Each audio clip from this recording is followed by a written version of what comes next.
Northern Ontario is known for its entrancing blue waters that shimmer in the sun, and its radiant trees that stand so tall. The air is filled with a piney scent that is swallowed up in the wind and blown throughout the thick northern woodlands. Surrounding the near 100,000 bodies of fresh water is the onlooking Canadian Shield, cliff faces made of granite proceeding through miles of northern terrain. It's also known for being the home of a Canadian hero.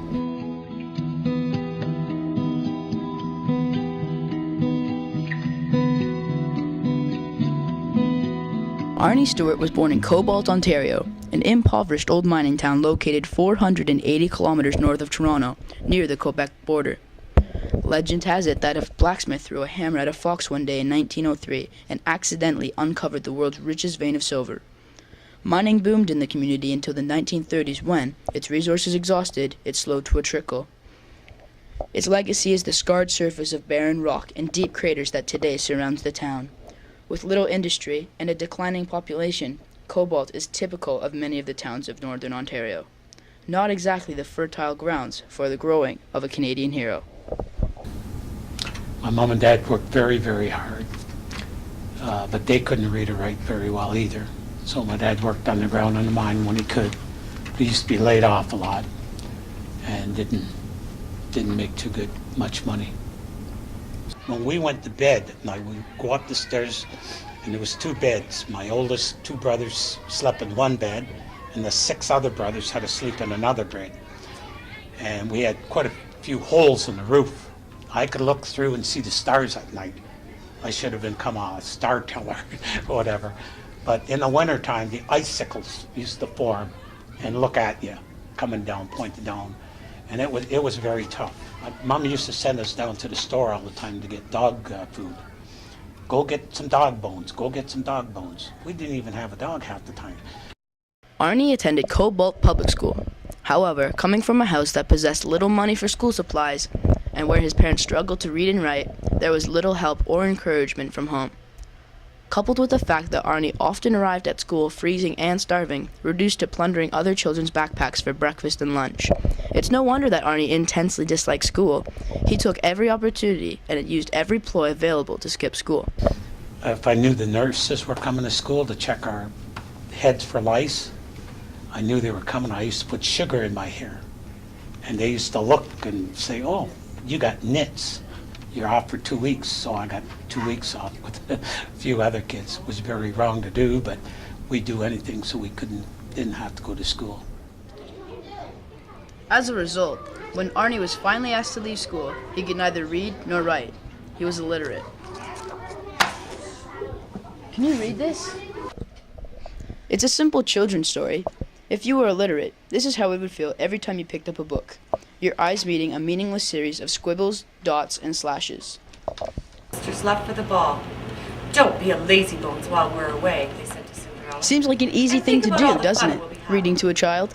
Yet 44 million adults in America do not have the skills to accomplish this simple task. Work, she wept bitterly. And that's just one of the disappointing statistics. Wherever we look, the answer was the same. Over 1 billion adults in the world can't read.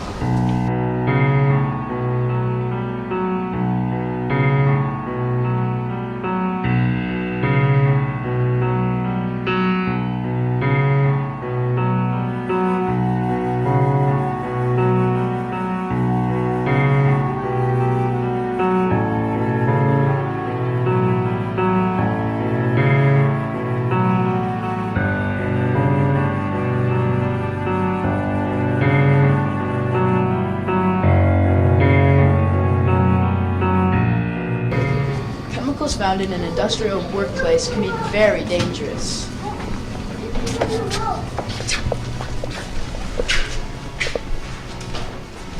They can blind, burn, and in some cases be fatal. Yet 20% of Canadian adults cannot read hazardous material warnings.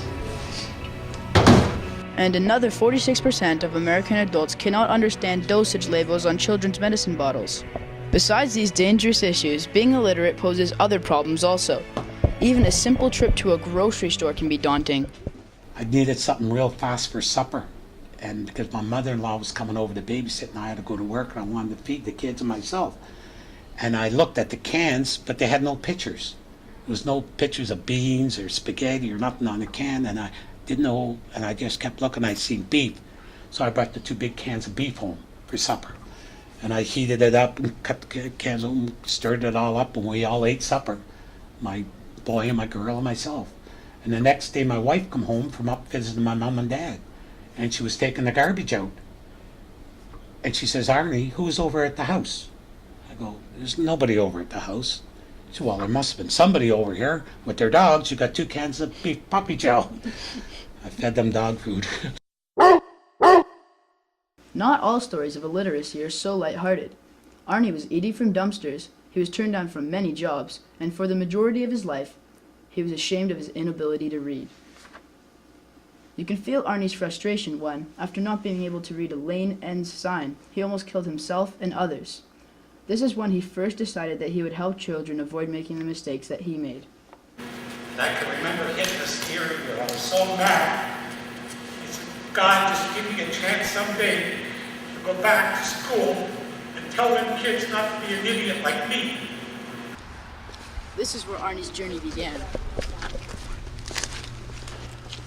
Arnie's first step was to seek assistance. This was difficult for him because all of his life he was ashamed to ask for help.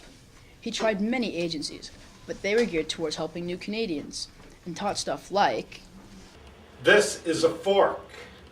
This is a knife." Arnie already knew this stuff, so he turned to private tutors. Next, Arnie started going into schools and telling students about his hard life of illiteracy and how to stay off the rough path that he chose. A slogan began to crystallize from these visits: always ask for help. You young people can do it. Just ask your teacher for help. I was afraid to ask for help. And a lot of people are afraid to ask for help, and that's why we never got it.